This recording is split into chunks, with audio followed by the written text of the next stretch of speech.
Welcome everyone to World Gone Weird. Buckle up because it's another week of, weirdness. Yeah, I'm ready to dive in. Seems like things are getting stranger by the day, or maybe we're just paying more attention. I don't know about Stranger Auto. More like the same old weird, just repackaged with a fresh coat of absurdity. Repackaged and relentlessly marketed. The outrage machine never sleeps, it seems. Everything has to be something. Is it actually, though? Fair point, Jimmy. Okay, so what's grabbing everyone's attention this week?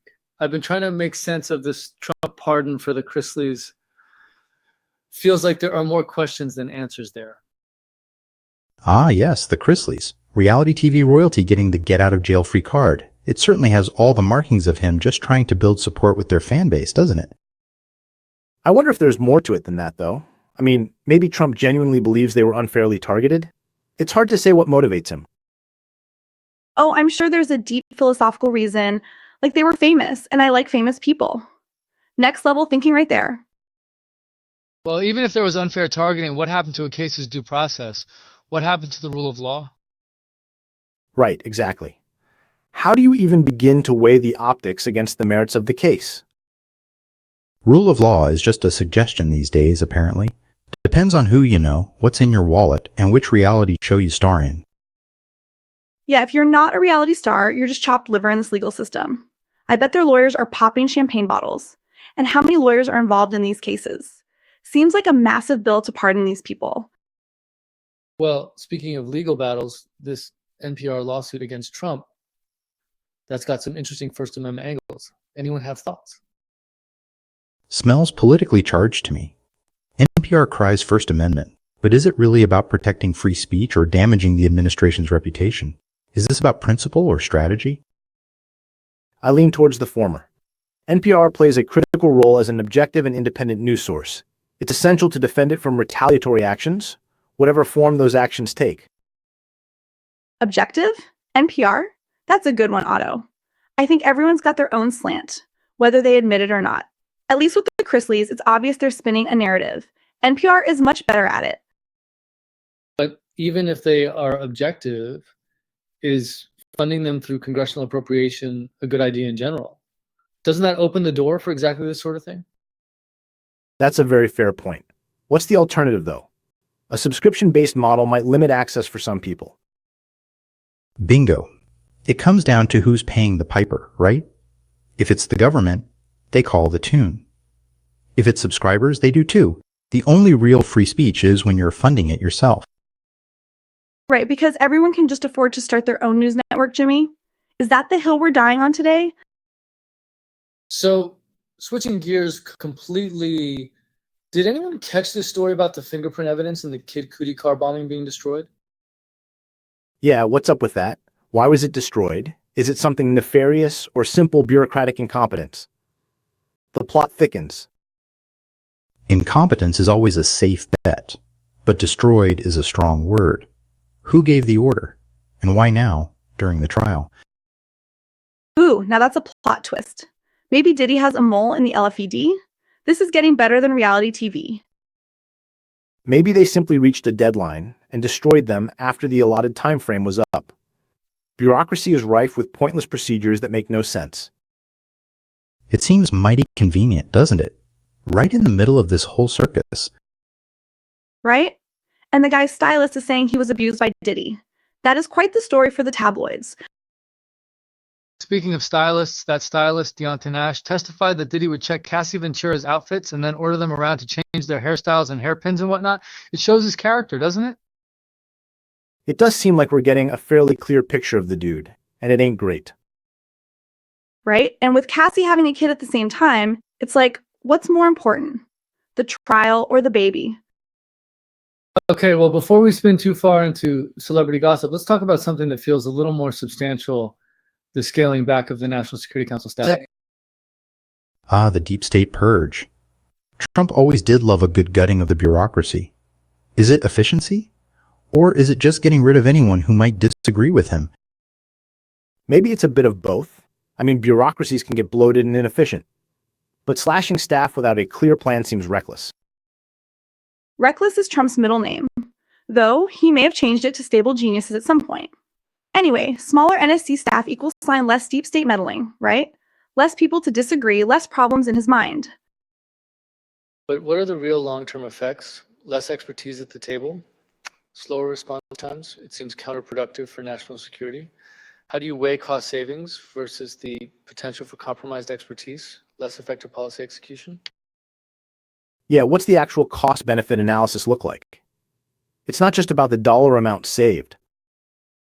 Exactly. It's about the opportunity cost. What are we not doing because we cut those positions? Is it really saving money if we're sacrificing national security? Opportunity cost? In this economy, we're just trying to survive here. Deep state needs to get leaner, meaner, and maybe learn to code. But those dismissals were done in 30 minutes without notice to the staff, which seems concerning. What's up with that? Maybe there's a lack of transparency here. Yeah, lack of transparency is the MO, it seems. That 30-minute window is cold. It reminds me of mass layoffs in the private sector. Only this isn't about the bottom line, it's about national security. And again, they call it about security, but is it about the bottom line? It's about Trump's bottom line, probably. Bet he's got some new gold-plated toilet seats to buy. Gotta fund those rallies somehow.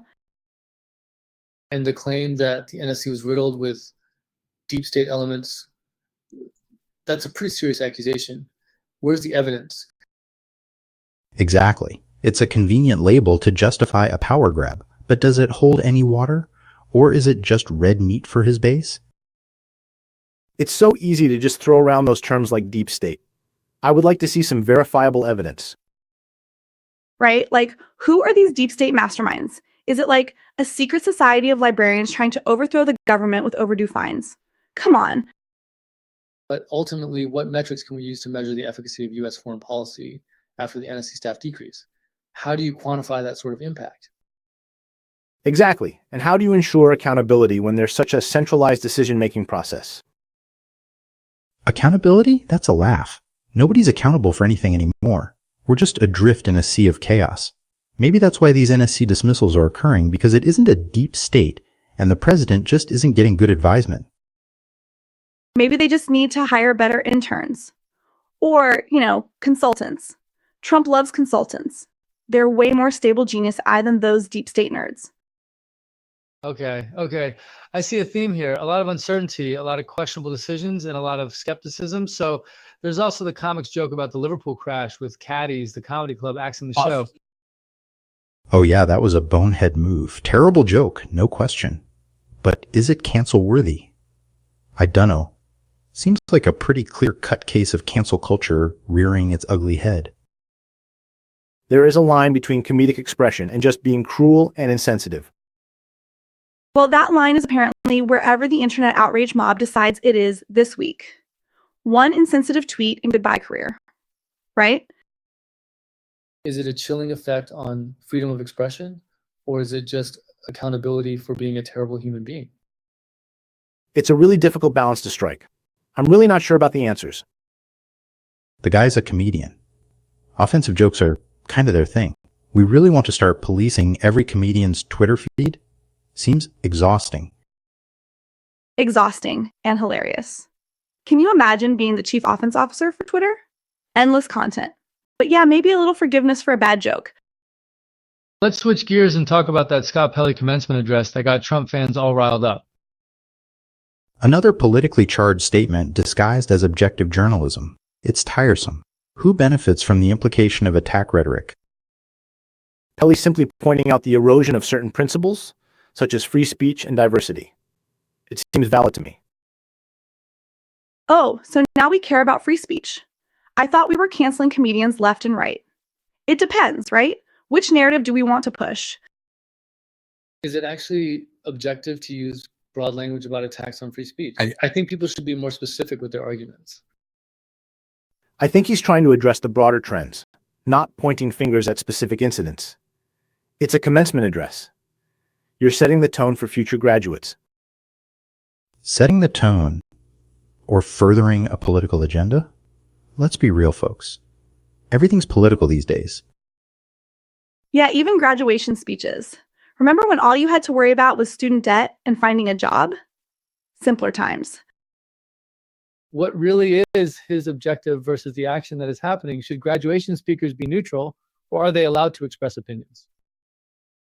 I think they are allowed to share their perspective, but it's important to be respectful and to encourage discourse, not division. That's the problem, though, isn't it?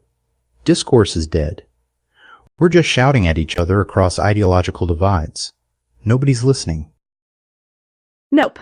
Just yelling into the void, hoping someone will like and subscribe to our outrage.